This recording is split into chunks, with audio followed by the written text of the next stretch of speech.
Hi everyone, welcome back to my channel, Food and Talks with Chef Jess, and I am Chef Jess. Today we're going to be making a delicious dessert staples from many homes and many different cultures. We are going to be making a cinnamon apple bread pudding. Cinnamon apple bread pudding. We're going to be putting that together here today. It's so easy and delicious, and there's so many different variations. Some countries make it with, of course, apples. Some make it with raisins. Some make it with alcohol. Some make it with lemon. Some make it with like a creamy custard inside of it. So many things that you can do and so many surprises that you can actually add in. You can also use, of course, different breads. You can use brioche. You can use your regular wheat bread. You can use multi-grain bread. There's different breads that you can use. There's not just one particular kind. Of course, brioche is the most popular kind just of how well it soaks up all of the moisture from the liquid that we put in to make that flavorful bread pudding. Today, I will be using I have a little bit of wheat bread that I have and a little bit of a multi-grain bread as well. I'm just going to be putting both together so that we can make this amazing cinnamon apple bread pudding. So if you guys are ready, I'm going to go ahead and get this started.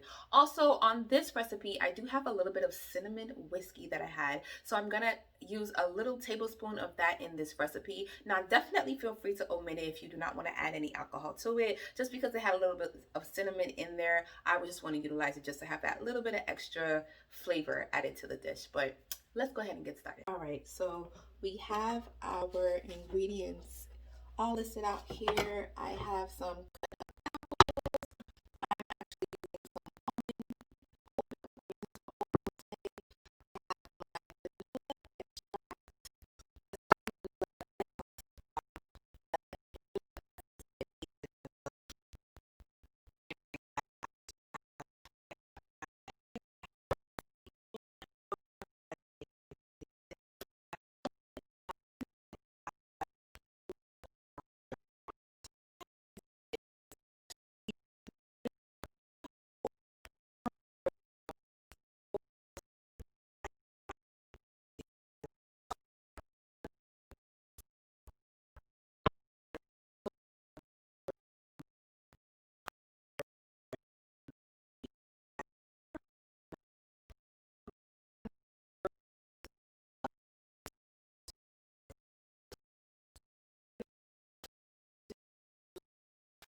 3 minutes left. I'm gonna go ahead and let that happen. I'm gonna put my liquid to the side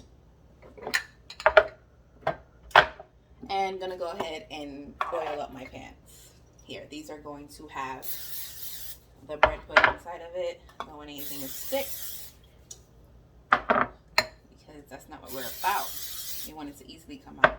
Now, this is great to have with vanilla ice cream or any type of flavored ice cream. You can have it cold, you can have it hot.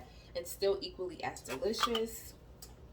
It's just such a feel-good warming dessert. Like, you guys are gonna love it if you haven't tried it before. If you've had different varieties of it, please let me know below so that I can try to incorporate different flavors in it as well. Maple would be good, or rum, almost like a rum cake variety would be delicious with it as well.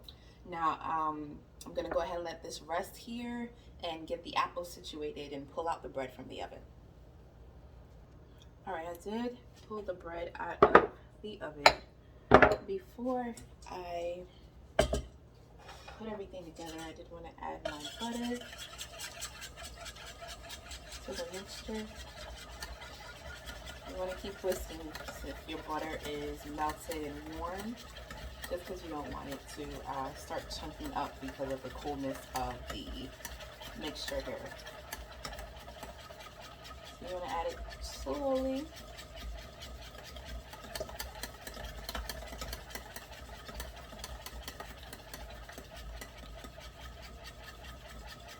Because we're kind of tempering the butter in there.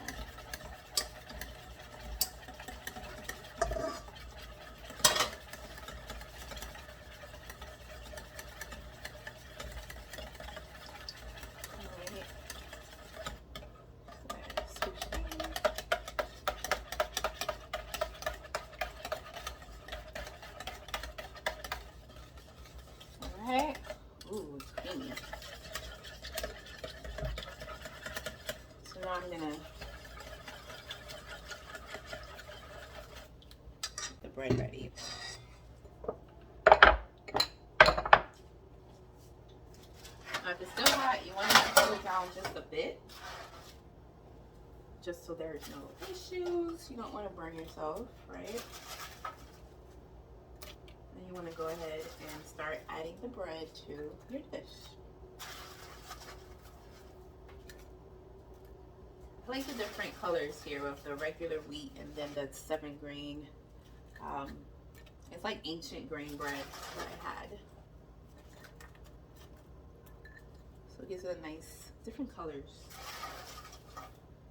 And of course with the chia seeds in there and the flax seed, it makes it a little healthier, right? Alright.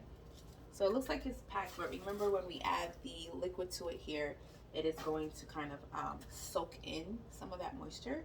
So we want to make sure after we add the liquid, the moisture is still there. Now I don't know how I forgot to add some of my apples, so I'm gonna take out some of the bread.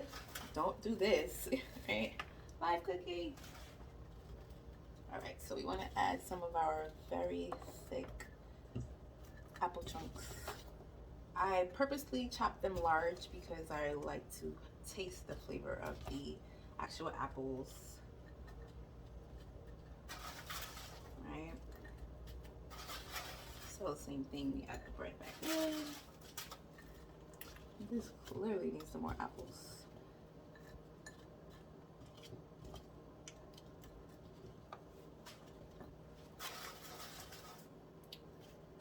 And that's it here.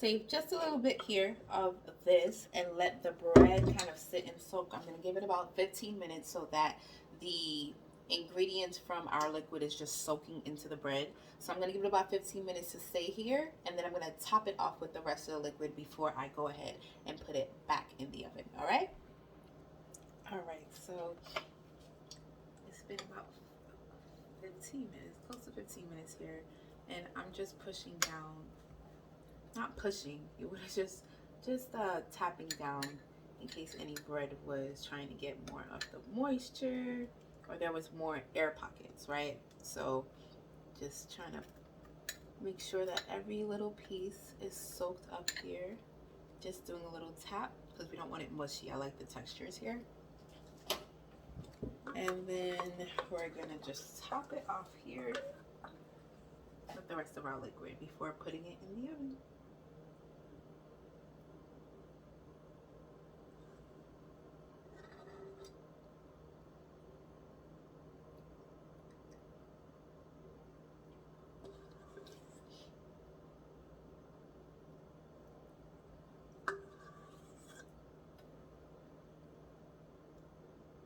Alright,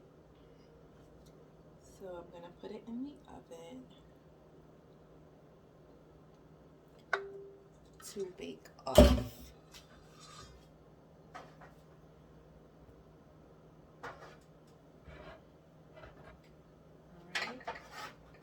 I'll see you when it's out the oven.